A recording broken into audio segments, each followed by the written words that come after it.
So we have gone through a few things in the Sanatan Dharm, right?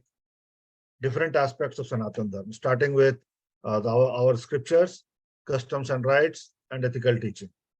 But Sanatan Dharm is very vast, and it doesn't end there. So, so every week now we are going to discuss some specific topic, and I have come up with certain things in the next slide. So what we are going to do today, or maybe, I mean, this is not all these topics you cannot discuss in one day. So for next few days, what we can do is we are going to discuss on these topics. Like, so what is, when we talk about Sanatan Dharm, so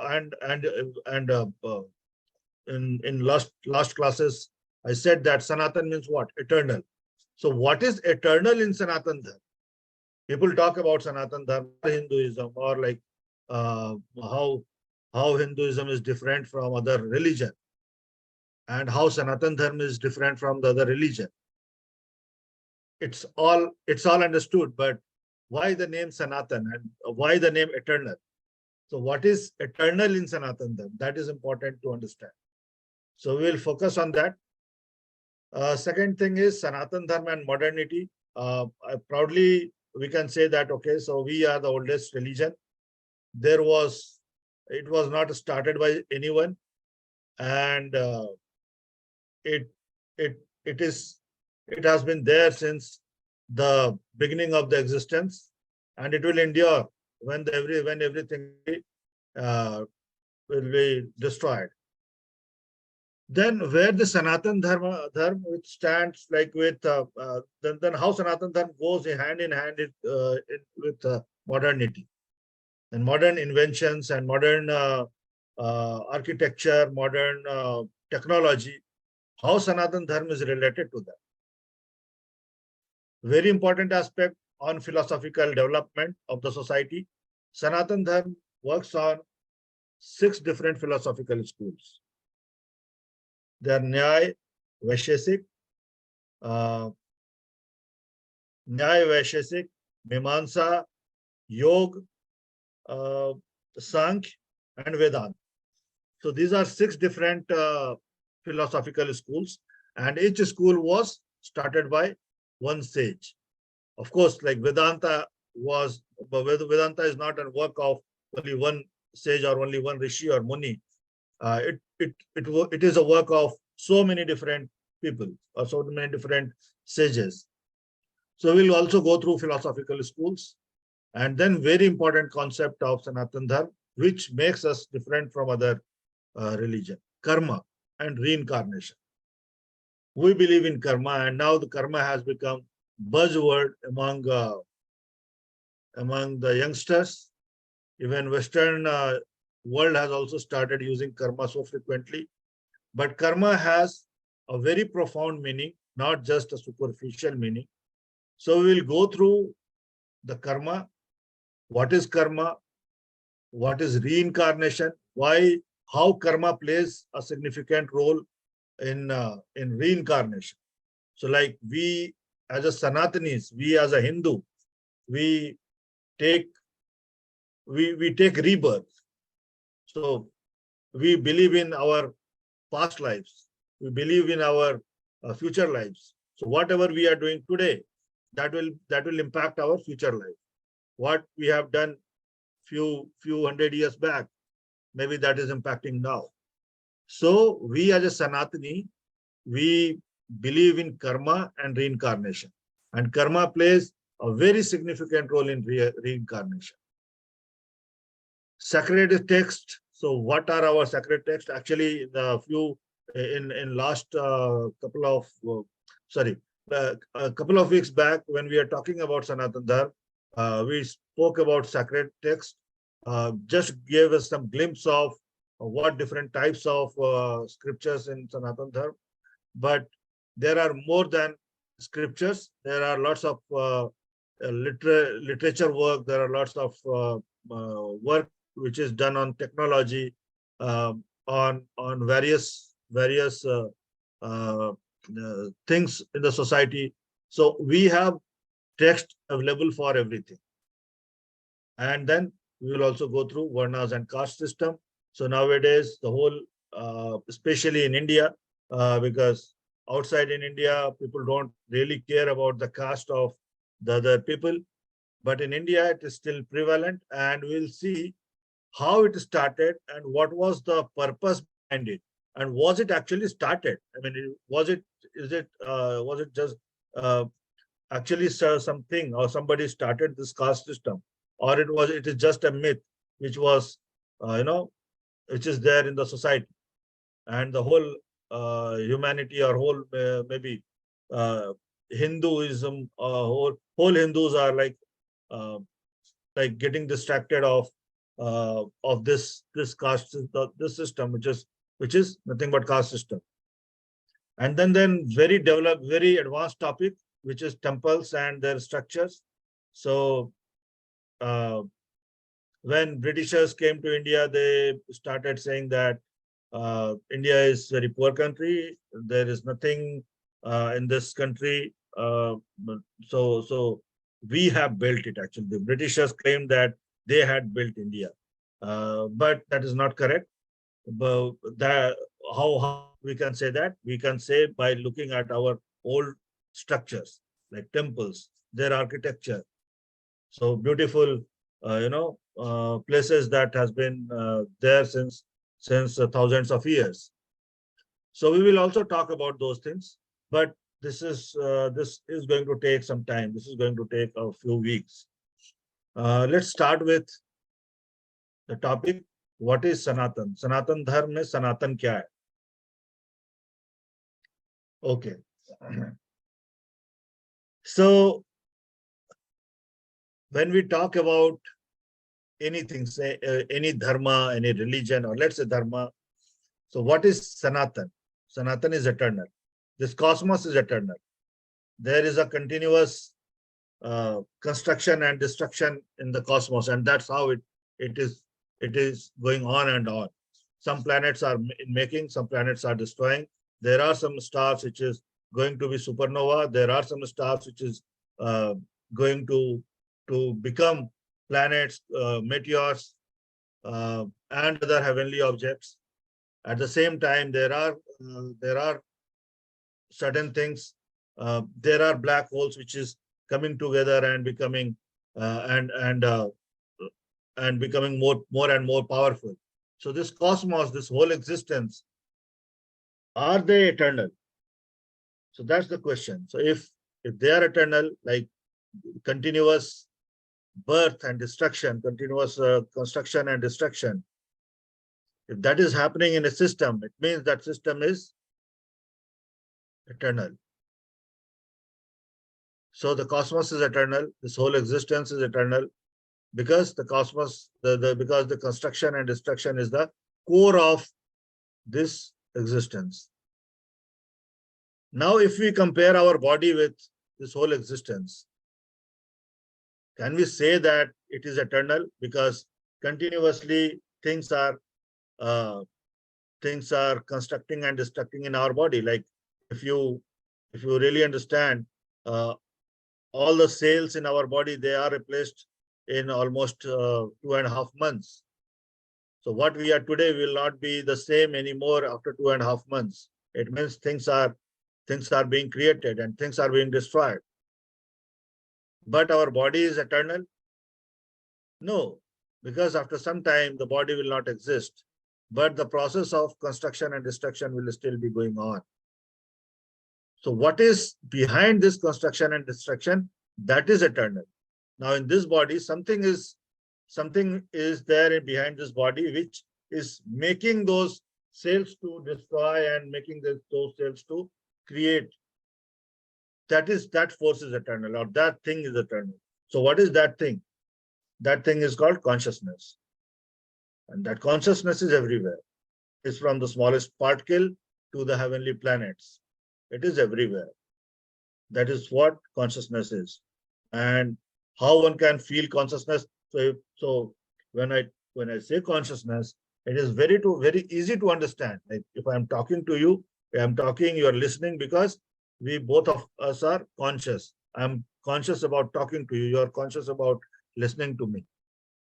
But are we conscious about how my voice is going to you, how it is getting transferred via internet? Can we feel it? Do we know? We know that it is happening, but can we feel it? Can we experience it? Can we experience the consciousness? That's the question. So once we start experiencing the consciousness, then we start experiencing the Sanatan Dharma. Then we understand the real meaning of Sanatan Dharma. What is Sanatan Dharma? Ideally, we can keep going on and do our rituals and customs without understanding it, without any purpose. But that might not help us.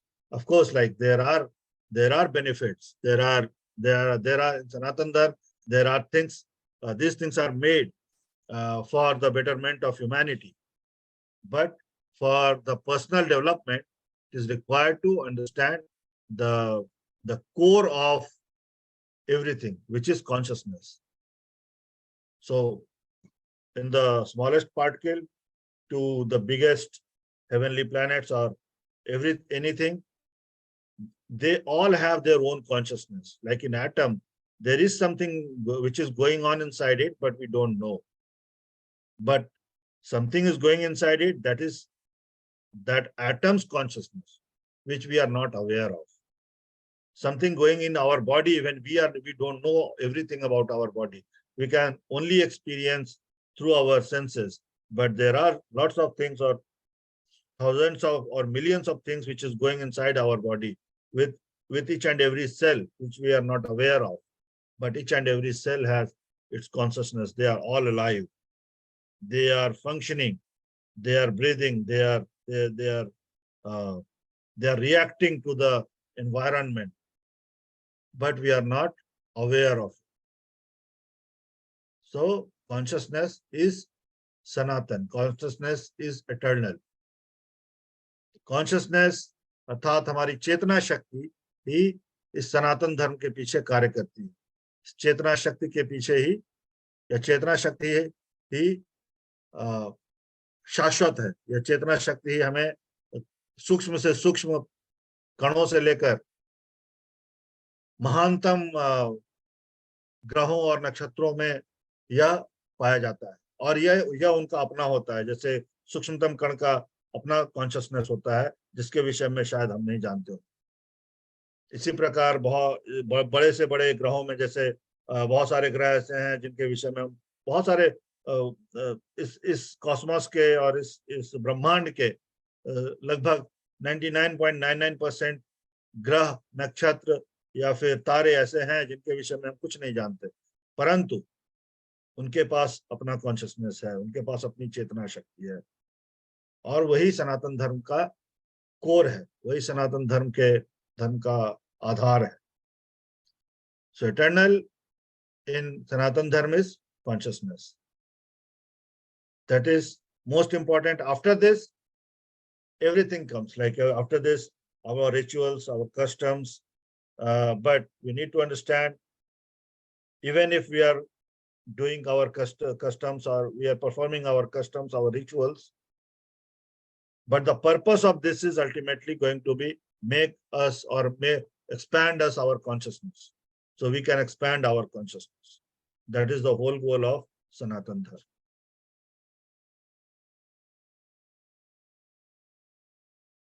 Okay, then how Sanatan Dharma, which is called the oldest religion, and how it is close to our modernity, how the modern science is, how it is matching with the modern science.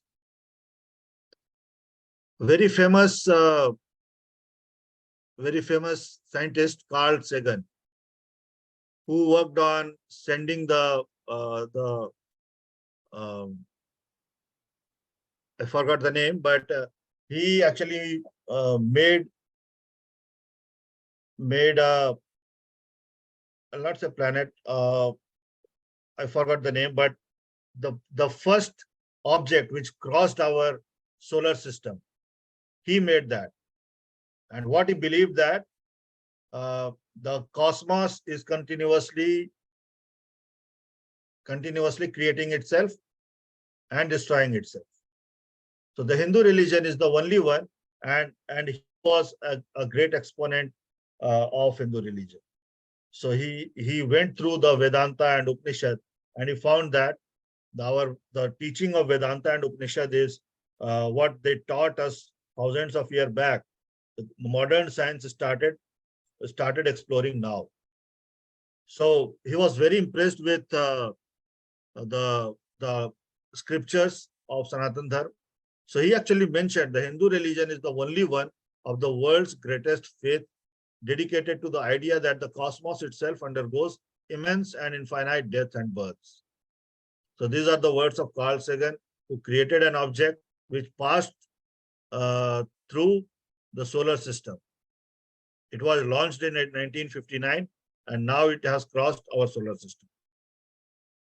So a scientist of his caliber, he recognizes the teachings of Sanatan Dharma.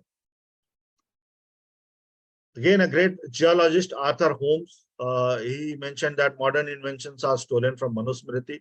Manusmriti, I mean, one of the previous lectures I spoke about Shruti and Smriti. So Manusmriti is actually Smriti, in which lots of do's and don'ts are prescribed, though the purpose of behind prescribing those things are to expand our consciousness and nothing else.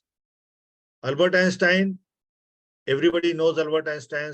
Even though he was born in a Jewish family, he went through some Hindu scriptures and wanted to get rebirth in India so that he can learn and know Sanatan Dharma. He mentioned all our knowledge, technology, and intelligence are nothing in front of oceanic knowledge. Few inventions, few things which I could recollect from my memory. Vedic hymns dedicated to Navagrahas. So how thousands of years back, when there was no telescope or there was no science was not developed this much, but still Sanatan Dharma knew that there are 9 planets. Navagrahas means 9 planets, because they used to worship now Navagrahas. There are mention of Navagrahas in our scriptures, in our Vedas. So how it was mentioned in the Sanatan Dharma text, because we already knew. Even one of the avatars of Vishnu Bhagwan, which is called Varaha avatar. If you see the picture of Varaha avatar, the earth is round on his teeth. So that means we as a Sanatani, we knew that earth is round and not flat. Sage Kanad and Sage Kapil, they were Sage Kanad. He gave the theory of atoms. The atom later Albert Einstein, he was called as the father of atoms, atomic bombs. But centuries ago, Sage Kanad, he gave this theory.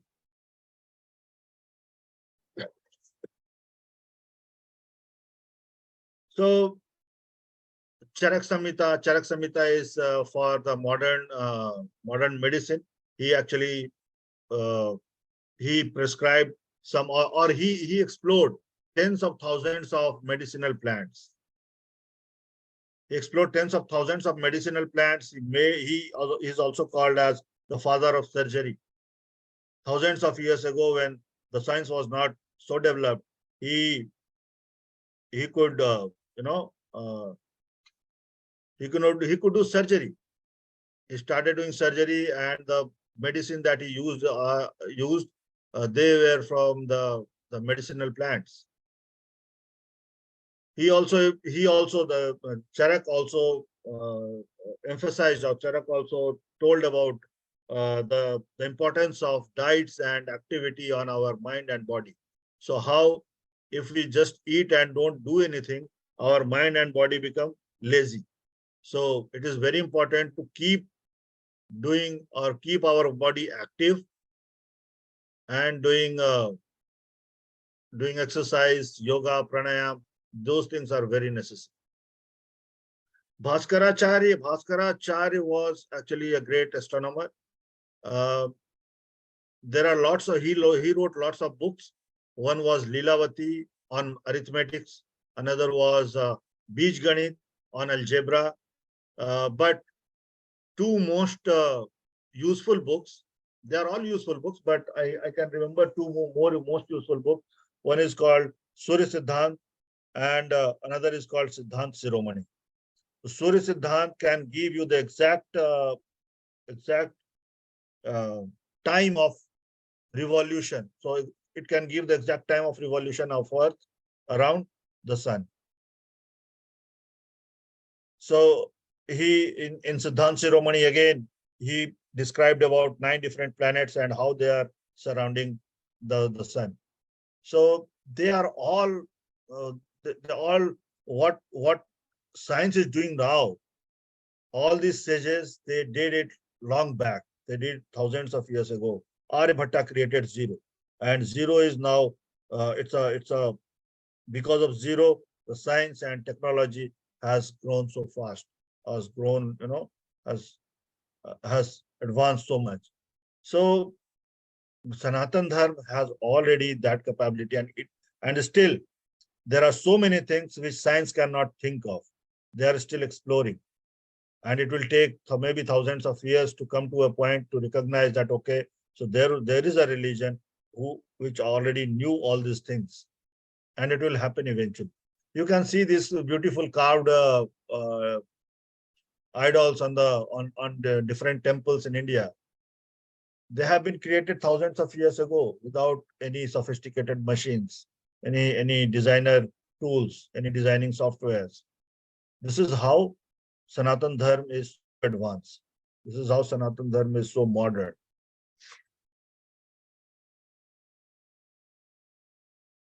Okay, we can talk more about this philosophies in Sanatan Dharm, but if anything, any question, or we can talk about anything, maybe we can take this in the next class. So I have no questions, but I have a comment. Yeah. Our linguistic conventions also is very, I mean, I think in most cultures it is like that, but in India I have observed that we do. So for instance, in my language, and I think Hindi में भी है कि एक saying है, कहावत है कि कणे सो ब्रह्मांडे. So yes. What is in atom, it is in Brahmanda. So right. What it means, it is a very easy way, or maybe like a colloquial way of saying that the structure of atom and structure of universe are similar. Right. To the point, yeah. So exactly. Yeah. And the same pattern you can find in our life also, right? Like yeah, can you please just unshare so that we can see the yeah. So I'll unshare this. Yeah. So just stop sharing. Yeah. And so so that is about the structure. And you rightly said, and it was fascinating to kind of like understand that as the body rejuvenates and the cells are created and destroyed, like skin में कभी एक लग जाता है तो थोड़ी देर में फिर वहां नई स्किन आ जाती है. So it's like a constant creation and destruction cycle that is happening, and same thing is happening in celestial system as well. So there is also like a great similarity, and I just want to draw your attention on our breathing system, right? Yeah. Taking breathing in is actually what life. Breathing out is our actually death. If we breathe out and we don't breathe in, then life is gone, right? The system is made such that we breathe in and breathe out. But just think about a point, if we could not breathe in, life is gone. The same way our body, right? A river is flowing.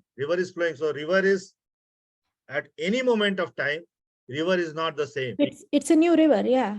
The new river. The same way our body is a not the same body. It's a new body. Every second it is changing, but we don't realize. We are not conscious about it. We तो don't experience it. मैं आपके विचार जानना चाहती हूँ इस बारे में कि जैसे जी जी every like let's say every 2 months में या जो भी टाइम है उसमें हमारा बॉडी पूरा एक नया हो जाता है, तो it is just the physical system that is getting rejuvenated, right? yes. So what, or is it at all connected to our consciousness? Because consciousness तो सनातन है, like वो बदलती नहीं है, कुछ भी नहीं है, right? So how change of body impacts, or maybe that constancy of or the continuity of consciousness impacts the body? So are they related? Because body keeps changing and consciousness is sanatan. So इनका दोनों का link क्या है? और हाँ, do they impact each other in इसमें any क्या है, way? Or ये हमें थोड़ा समझना पड़ेगा. Because see, as long as we claim that it is me, this is Shishirendu, okay, and as long as I identify myself by this body, my consciousness is limited. My consciousness is my consciousness. It is not unlimited, okay? So when we say our body is rejuvenating or our body is continuously creating itself, it means we are limited by our thoughts. Means our consciousness is limited, and we have not yet become the part of that Satchidanand, that super consciousness, which is pervasive, which is everywhere. We are not still a part of that. Of course, I mean, we are a part, but we have not, we don't start experiencing it. We don't realize we have not realized it yet. We have not yet realized. So it is not about, as long as we don't connect ourselves with that super consciousness or the Satchitanand, we will be just like this. We will be just like our body. We will have thoughts. We will have all these emotions. So sometimes they are surging and sometimes it is dying down. Those emotions are getting created. The thoughts are coming into my mind and thoughts are vanishing. So, but once we are connected with super consciousness, then all these things will go. Of course, the body will have its own consciousness. Because body is limited, body will have its own consciousness. Like an atom has its own consciousness. What is going inside the atom, we don't know it. We don't know that. But something is happening. Like there was water droplets experiment I mentioned in one of the previous class, which changes its molecular structure on when it comes in contact with different types of music, different types of sound. It changes its molecular structure, even though it's a non-living thing, but still it changes. So it happens. It is the body is limited, so the consciousness is limited for the changes which is happening. But as when we start recognizing ourselves with that whole consciousness, the Satchid Anand, beyond this body, beyond this mind, then we are not impacted by anything else. When if the body will keep changing, but we will not be getting impacted by it. Right now, I think that okay, so now we are getting old. Like as the day passing, every day with every day passing, we feel that okay, so maybe we'll get weak. But after that, when we will connect with that, those things will not matter. So what is the first step to connect to that higher consciousness? Yeah, first step is to start with a tool. The tool is called meditation. Dhyan, yeah. ध्यान. तो हमें ध्यान करना चाहिए. वही tool हमें हमारी चेतना को इतना विस्तृत कर सकती है जो हम उस सच्चिदानंद का स्वरूप बन जाए. तो ये ध्यान ही है जो हमें हमारी सीमित चेतना शक्ति को वह विस्तृत चेतना शक्ति बना सकती है. इसीलिए ध्यान तो बहुत ही आवश्यक है.